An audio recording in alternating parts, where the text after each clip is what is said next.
Today, we will be looking into 12 life principles, which have been prepared by clinical psychologist and international star Jordan Peterson.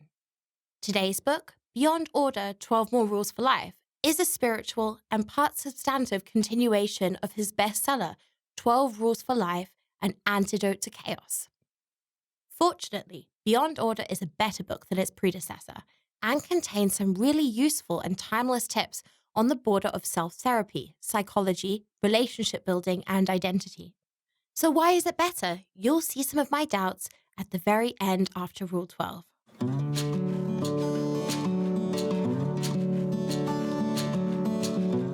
Hi, my name is Sophie, and you are watching Psychology Unleashed, a YouTube channel established to exploring psychology, life hacks, and book reviews to inspire you. If you are interested in these matters, subscribe to our channel. Let's get into the principles. Principle 1. Do not destroy social achievement. We inherit, in a sense, the world left to us by our great-grandparents, grandparents, and parents. In a sense, inevitable generational change, social values, and the system in which we operate in society is usually inherited. Although, as we mature, we begin to make numerous choices about what is important in our lives. Sometimes we use a personal compass, often guided by hedonistic desires and avoiding suffering. Sometimes our parents keep this compass for us, showing what is important and what is not. What's more, we are surrounded by millions of such compasses, individual decision-making tools that ultimately shape our society, institutions, and democratically clarify the world of tomorrow. This is complicated in itself, but we are moving in a world of extraordinary complexity. Take, for example, Royal Mail or any other major postal institution of a given country. It consists of a very complex logistics system, thousands of tons of letters, parcels, border and custom controls, the movement of thousands of drivers, a connection of thousands of points. This solution has its drawbacks in every country, but it is so good that it works for millions and billions of people and businesses. The problem is that for many of us today, an email is enough. Our individual compasses will indicate, I don't need traditional mail. The problem is that others need it, which is why it is a good solution with social value that we inherit whether we like it or not. So you could say that the first advice could boil down to saying, do not be selfish, open up to others, listen to how something works, see certain patterns beyond our needs, respect the value and complexity of this structure instead of destroying it. Nevertheless, the first advice goes a little further. It goes towards creativity, because only when you actually start listening, only then will you understand a specific aspect of society and be able to propose changes and improvements. Peter's call for active listening is expressed in his antidotes from therapy sessions with clients, where the best results are achieved by actually listening to what has been said. What is the essence, but also by catching what has been omitted. So we will do more good to our surroundings when we actually start to listen, understand, and find ourselves in the complexity of the world we inherited. It will also help us to answer who I am and who I could be, which smoothly leads us on to the next principle. Principle 2. Imagine who you could be and aim for it exactly. This is, in my opinion, the most important principle of the book. Imagine the situation as a young person, analogous to the young heroes in fairy tales and stories we know from our culture. You are at the starting point of the story, without experience, untainted by work, naive but full of potential. In theory, you can be anyone, of course within your surroundings or your environment. And yet, until you make a conscious decision to strive for something greater than yourself, for something noble, nothing will change. You will become an old man who is existentially the same as when he was 17. In the stories, the characters make choices that are motivated by goals that they set for themselves, and thus reach maturity. Peterson's analogy to alchemists is very telling. An alchemist of those pre-scientific times was able to turn lead into gold only if he undertook such an ambitious goal. I mean, it almost was because such a transformation was not possible. But by setting an absurdly ambitious goal, in the process of pursuing it, the alchemist became a true master. He chased the bunny. which he could not catch up, but it did not matter because during the race he became a champion. Therefore, to imagine your goal as noble and ambitious, you will be more aware by the passing of time and how it is an extremely important factor. Standing still in life will be extremely frustrating. There is also an unspoken element of this principle. How many things will you have to let go of to actually become someone in life? So learn to let go and set ambitious goals to achieve over time. It sounds simple, but when you think about it, very few people around you do this. Perhaps the only thing that does slightly confuse me in Peterson's narrative is that it sounds idealistic at times. Many of us have a great deal of our potential from birth, but it is limited by the outset. Considering, for example, the story of Harry Potter, to which Peterson refers to many times.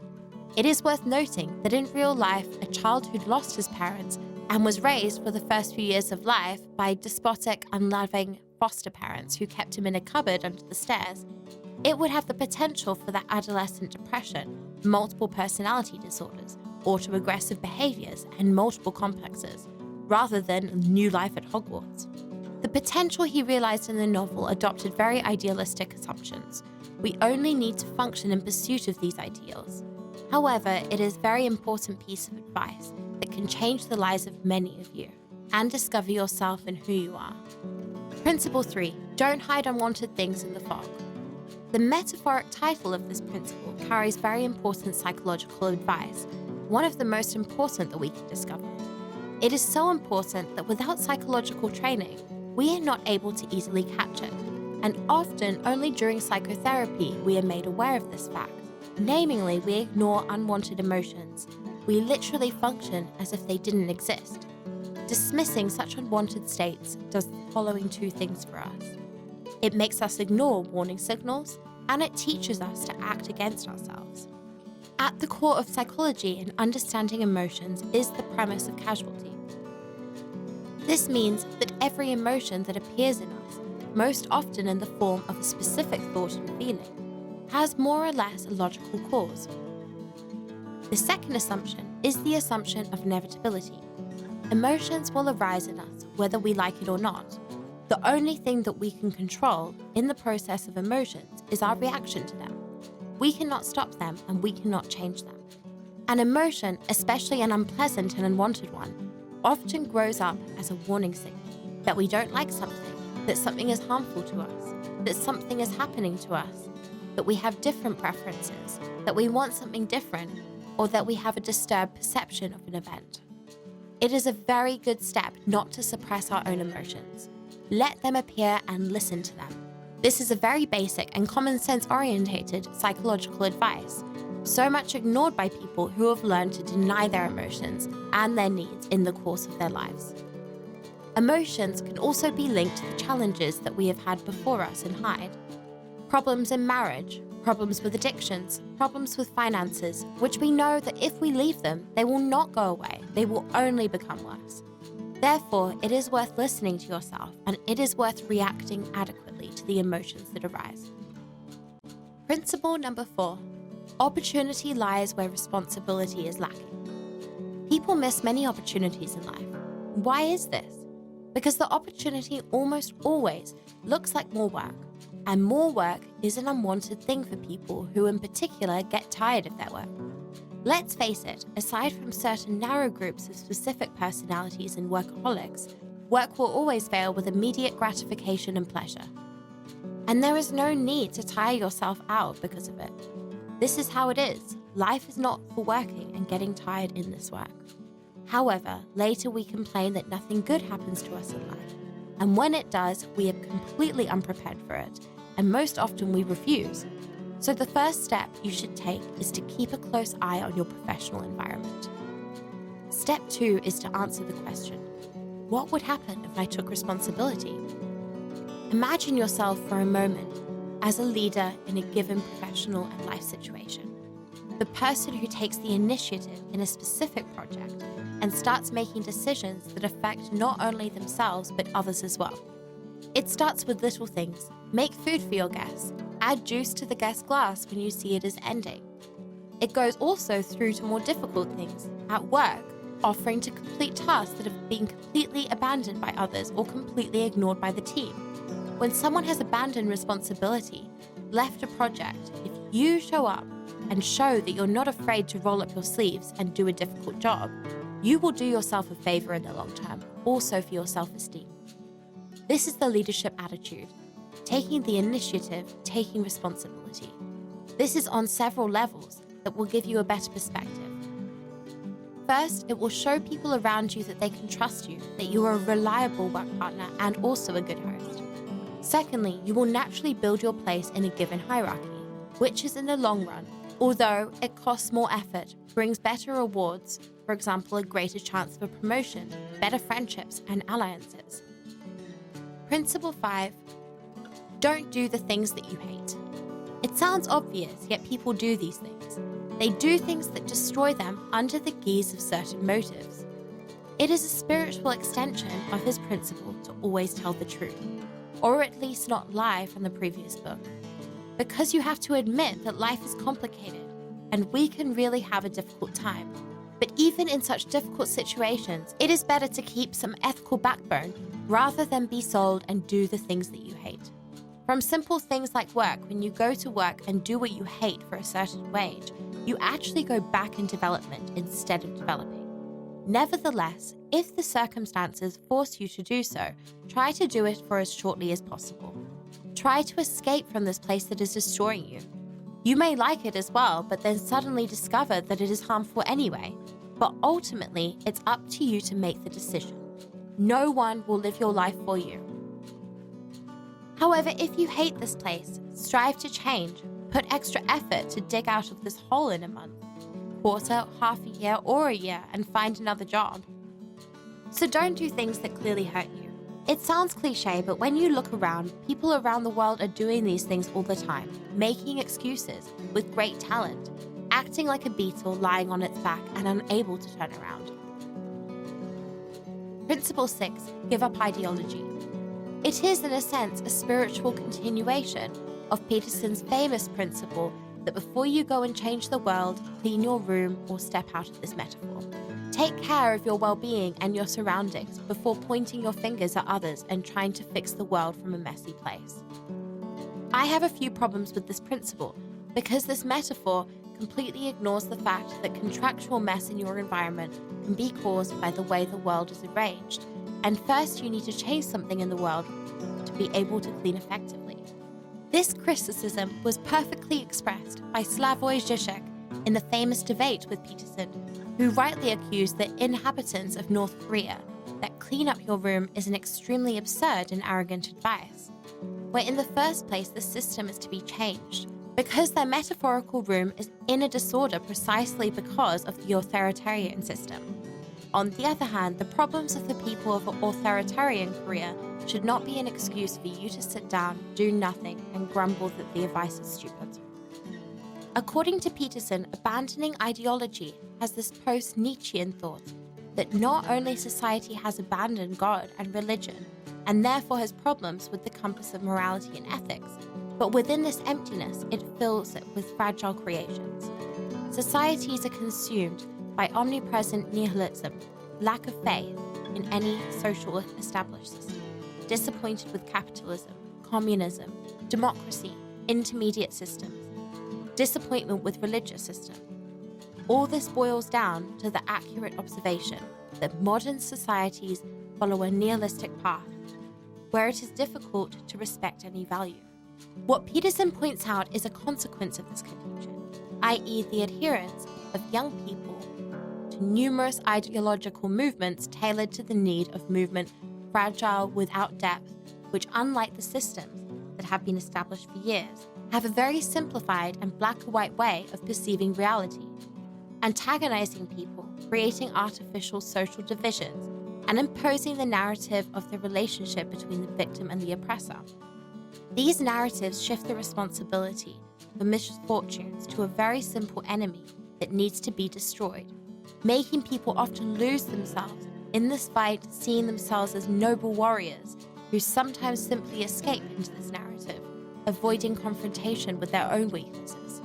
Of course, there is no escape from Peter's conservatism and his views on the progressive movement at this point. Then this advice takes on such a bittersweet tone, because on one hand, it is easy to agree with it, but at the same time, with this consent, one can completely ignore a large group of people. Treat them from one high rating place. The echoing this advice is telling people, do something productive with yourself. Take care of yourself in your immediate surroundings. Build your sense of identity from the bottom and yourself and beyond. On the one hand, it sounds like a grandfather whining for his kids to get down to business. They will not deal with stupid things. On the other hand, it is true that contemporary world problems can often take over a huge number of people. The enormity of their emotions, time, creativity, and productivity.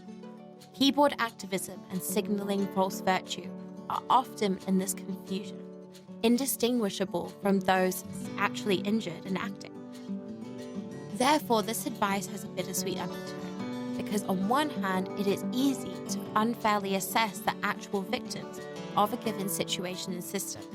On the other hand, it is the fact that when you first start to develop by first solving small and then increasing problems, in the long run, you will not only have a greater impact on reality individually than the person who immediately throws themselves into big problems, but you also will develop your identity as a person. So here we agree, but in spite of everything, everyone has to decide in their own sense which way will be better for them. Principle 7. Work as hard as you can on at least one thing. The question that can be raised is, how hard can we work on something, and what does this mean? These are important attitudes that appear very often as a result of many years of struggle with development literature.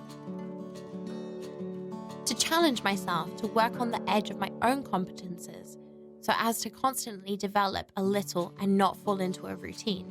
To dedicate this extra hour, this extra half an hour, to push your life in the right direction. However, to know your definition of what is too hard for you, it is worth making such an effort to start something and work on it until you lose your strength. Then you will know your limits. Of course, it is much easier to determine them in a sport rather than in intellectual work, but just like in any sport, in intellectual work you can move your boundaries.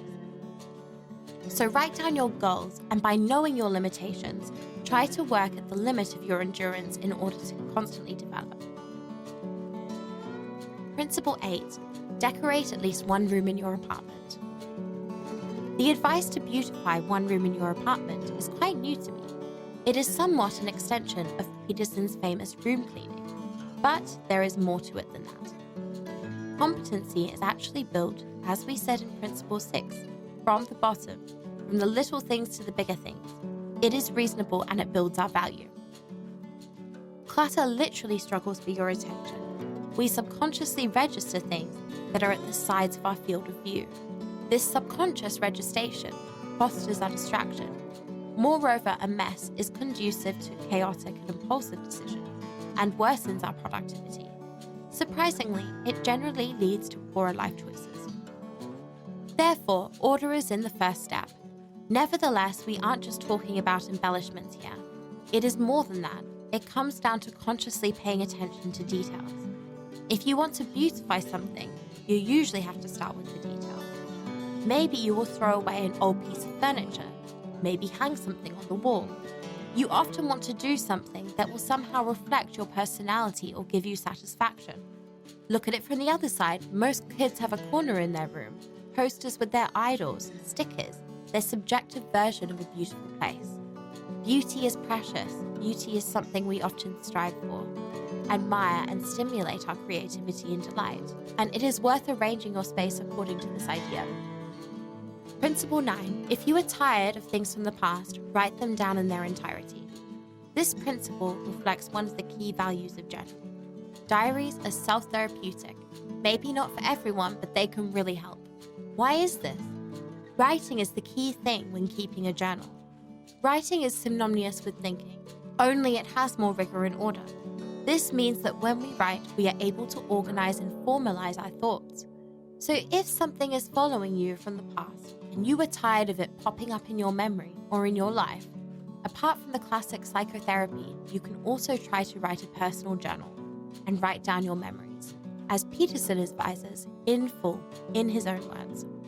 This will help you not only not making the same mistakes again, but it will give you a broader perspective of who you are and where you are here and now. Principle 10. Try very hard to keep your relationships romantic.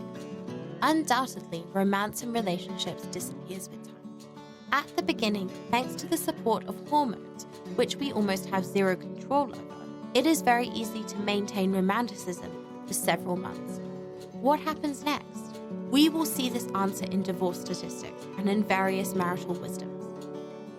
Romance is about cultivating feelings, spending time with one another, the usual humanly liking a person, and having special feelings for each other. Nurturing a relationship is an art of sorts, so let's ask ourselves a seemingly trivial but important question. When was the last time you did something romantic together with your partner? This is not about making you feel guilty, but rather realizing that if you're going to spend the next 20 to 30 or even 50 years of your life with someone, instead of settling on your praise of your relationship after the first romantic year, try to become a little better at such areas such as dating, surprising gifts, saying nice things, sharing important things, doing something exciting once a month, trying new things together, and taking care of the home budget. Note that the alternative to carrying these areas is unfortunately the grief and sorrow of living alone but together. How many marriages live together but don't really know each other, yet they don't break things off with each other earlier and end up coming to the conclusion that the other person is not only uninteresting, but becomes an enemy in their own home after a few conflicts. The things that are very closely related in a relationship are the ability to communicate your needs and the ability to listen. It is the ability to choose a strategy to get out of crises together. It is also about respecting the other person. This may seem like a difficult thing to utilize all these things. The reward, however, is very important. It is a truly intimate relationship, close, warm, and able to survive any external problem. It is a safe home with trust that many miss.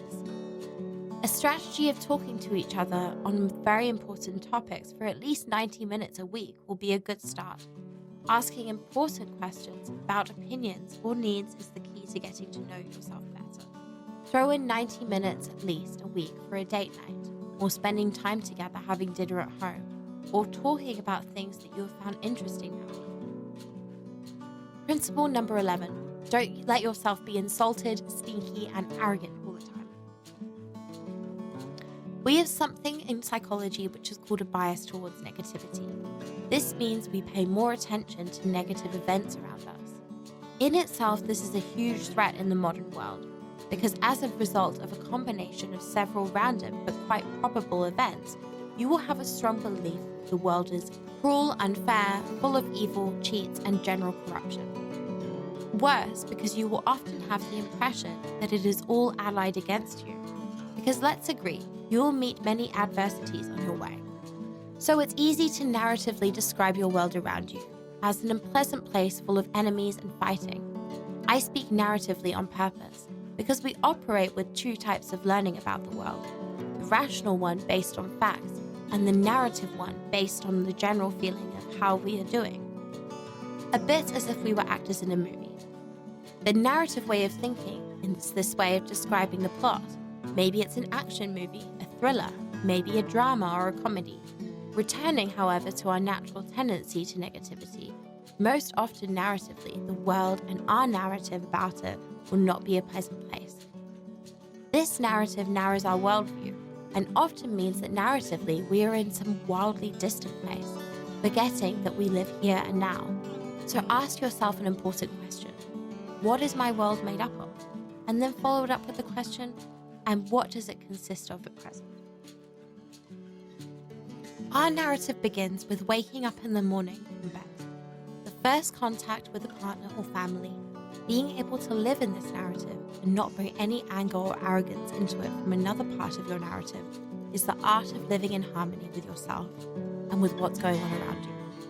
There is also a large dose of patience in the ability to see things that, even if I try hard, I have no influence over what happens. It's the ability to both let go of bad things in my narrative but also appreciate what's here and now in my reality. You can then take a step forward and explore the possibilities the world presents. Ask yourself what it would be like if you started doing this. When you are not stuck in anger and resentment at the world, you may find that beside you there are opportunities to change your reality that you have not noticed before.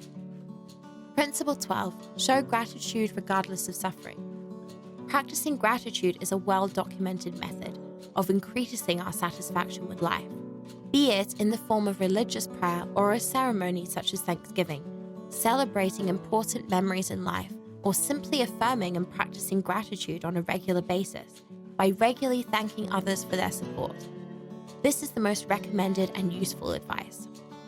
However, I have a problem with the other half of this rule because it is a certain spiritual extension from the rule in the previous book about not disturbing kids skateboarding. This principle and the one similar in the previous book made a significant factual mistake because they focus to a very large extent on suffering. There is literally a kind of fetishization of suffering in Peterson as a path to development. Paraphrasing his reflections that without suffering there would be no awareness of what is good, or only by losing everything we can do everything. That good things limit us in some way in life, and that we must experience their lack in order to appreciate them. It almost is exactly the same as old grandfather's talk who complains to young people that they can't know anything about life because they haven't plowed through it like themselves. Only when they face hardship when they will appreciate what they have. The problem is that this view, in addition to fitting beautifully into this grandfather meme, in my time, it is also completely unsupported by research, as can be seen in this chapter due to the complete lack of research footnotes. Because there are no studies that show how suffering makes people better, nobler, and their lives richer. On the other hand, there are very extensive studies that prove that suffering does just the opposite, that the nobility of suffering is a myth, and that suffering itself creates disturbed individuals, destroying people's lives, leading them to depression and sometimes sociopathy. This sociopathy includes such an aggressive propagation of the idea that people are made noble by metaphorical or literal beats in life. Unfortunately, Peterson repeats this myth because he directly encourages in the fact of suffering to resist the darkness to explore it. His narrative is, of course, very endearing, but roughly not true. Man is not a piece of steel worked and tempered by a blacksmith. This analogy, while very much alive in society, runs counter to our knowledge of psychology. We don't need to see the bottom to appreciate how high we are. We do not have to experience everything personally to understand that life can have undesirable areas. Just as an oncologist doesn't have to have cancer to understand the dramatic consequences that this disease can bring. On the contrary, an oncologist with cancer would most likely be a worse specialist because the suffering caused by this disease would make it difficult for him to function normally. And although it is obvious that when you are down, it is worth seeking help and showing courage, we cannot conclude that this will make us a better person or that it will improve our situation. This is a conclusion not supported by psychology. Currently, our knowledge of psychology is not deliberating from the armchair of Nietzsche, Jung, or Freud used to do, which Peterson refers to on a regular basis. This knowledge comes from extensive research, for example, sick people or people who have suffered a life of misfortune, such as Professor Gabriel Ottingen on Hope. The fetishization of suffering is harmful, and the nobility of suffering is a myth. What doesn't kill you, it can hurt you for life. This is our sad reality. And now the promised note. From a series of some great tips like Rule 2, 3, 4, 5, 7, 9, and 10, there are some controversial or weaker rules like 1, 6, 8, and 11, or the unfortunate 12. It isn't a problem as I am reading the enormity of development books. Various authors make a bit of a blunder or do not use the available knowledge, or sometimes they just write by hand, which is what they think, but they rarely do it from the pedestal of the prestigious title of Professor of Psychology. This is a problem for me on a regular basis in Peterson. Sometimes he legitimizes advice where we do not have any research support, and strong research that exists says the opposite. For some reason, he does not seem to notice them at all, although finding them is trivially easy. Fortunately, there are only a few places in Beyond Order where this happens. There were many more in the previous book, and I was afraid that there would be a repeat. It is better, however, than mystical language that blows a one-page advice to the four-page fight of the Chaos Dragon was also limited in Beyond Order, which I count as a big plus. After reading this massive pile of self-help literature, I try to get to the point as quickly as possible. And I hope this is the essence of Beyond Order in today's film. Overall, Beyond Order is a much better book than its predecessor. I hope you will use these tools to your advantage, and I invite you to leave us a comment and tell us what you think. I thank you for your attention and invite you to discover our channel. If you are not yet one of the subscribers of this channel, Psychology Unleashed, please click the subscribe button and wait for our next animation.